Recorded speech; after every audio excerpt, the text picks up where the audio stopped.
몇 살? What in the world is Korean age? If you're a fan of K-pop or K-dramas, you've probably been confused with this whole Korean age thing. Every single day, we see posts and comments like, why is this idol not going to the military yet when he's past his age limit? Why do Koreans say this idol's 30 years old when he's not? Well, I am here to break down exactly how Korean age works, its history, and why it's finally getting thrown out the window. First off, let me confuse the crap out of everybody. There are actually 3 ways to calculate your age in Korea.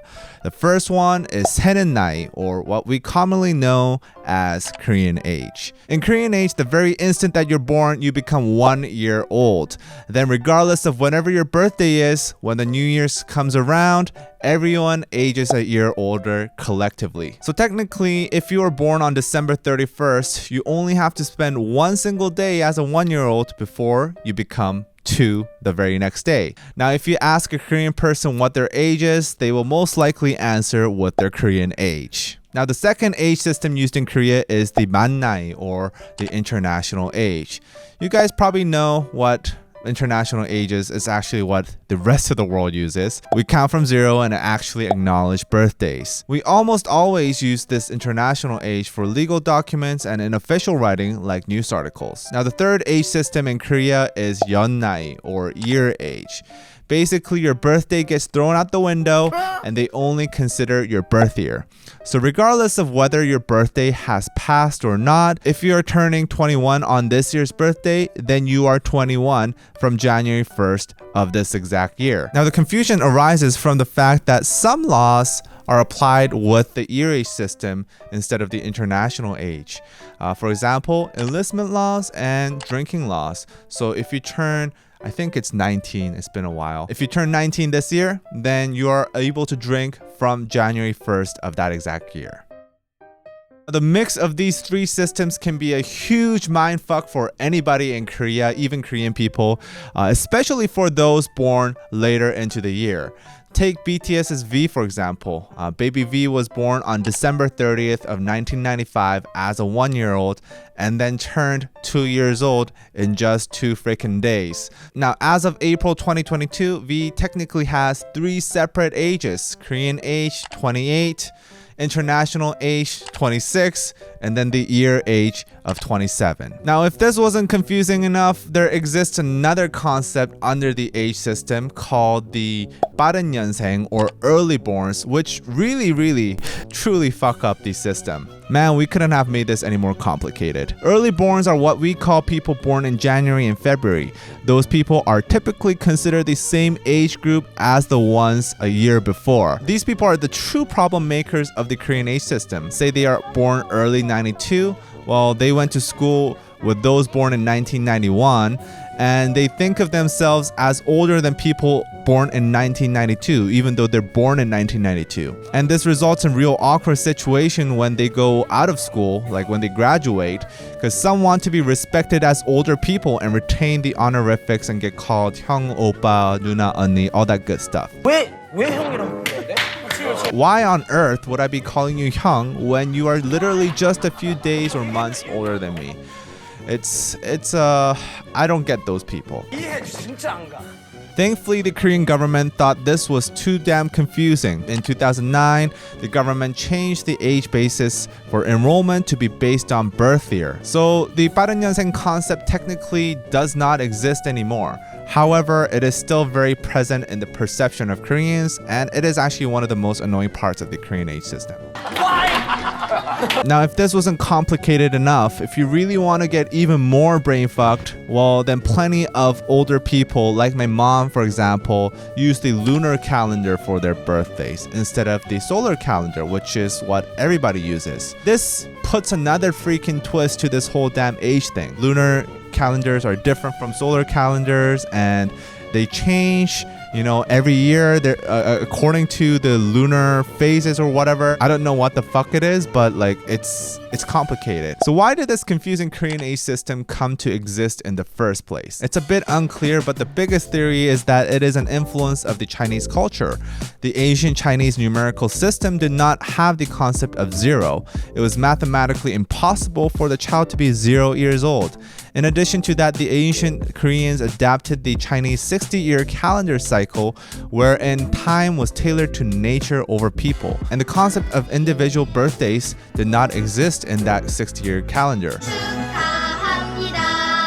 When a new year began for nature, so did the peoples, so there was no point of having a birthday. So does that mean China also uses this age system? Well, they used to, along with Japan and North Korea. China shifted to using the international age since the Cultural Revolution from the 1960s. Japan started using the international age back in 1902, and also North Korea has been using the international age since 1980. So Korea is pretty much the only one left using this. Now, South Korea too tried to do away with the Korean age system.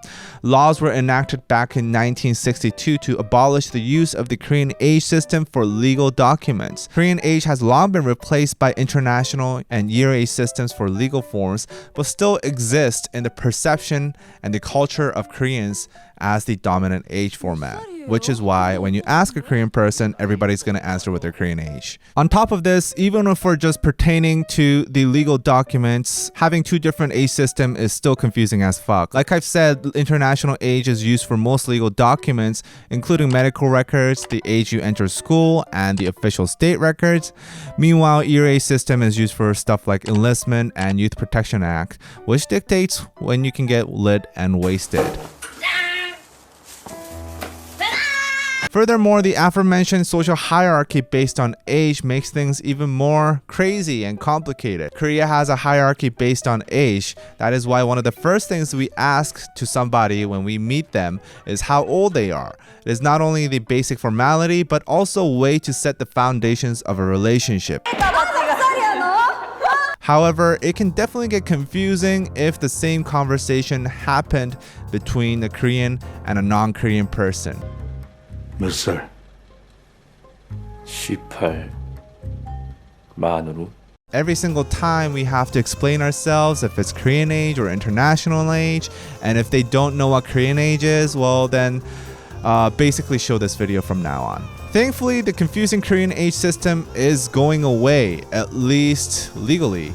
The President-elect committee announced that they will completely ditch the Korean age system and use international age based on birthdays as the only standard. Transition to merge three systems into a single system is for practical reasons. The change will make it easier for people to receive welfare and other social services without unnecessary cost and confusion of age calculations. However, despite these legal changes, culturally, I think the Korean age is here to stay. Our entire language structure is based on age. Like I said, we call those older people 형, 오빠, 누나, and 언니, and not by their names alone. And we definitely wouldn't be calling our friends who just passed their birthday before us suddenly 오빠 or 누나 for just a few months. That would definitely create some awkward situations. But still, most Korean people are welcoming the ditching of the Korean age system. It brings us up to global standards of counting age, which you probably think is a simple thing. And there should be absolutely no reason for us to explain to people just why in the world I am 3 different ages at the same time. Hopefully that all goes away with this just international age system. And also with this new age system, I've just returned to being in my 20s again, so I'm also welcoming this change. If you like this content, please consider supporting us on Patreon, patreon.com/DKDKTV. Every cent and penny helps us a lot. We have exclusive content such as watch parties for Queendom Season 2, and also the after show where we have extended talks about K-pop news that we discussed in DK News. Also, be sure to check out Naked Soul, nakedsoul.kr. We have cool new products coming in every single day from authentic Korean local brands that you can trust. They have been curated by us, DKDKTV, and we also run the brand Naked Soul itself. Use the coupon code below to get 10% off. The first 5 people to use it, 10% off. No more than 5.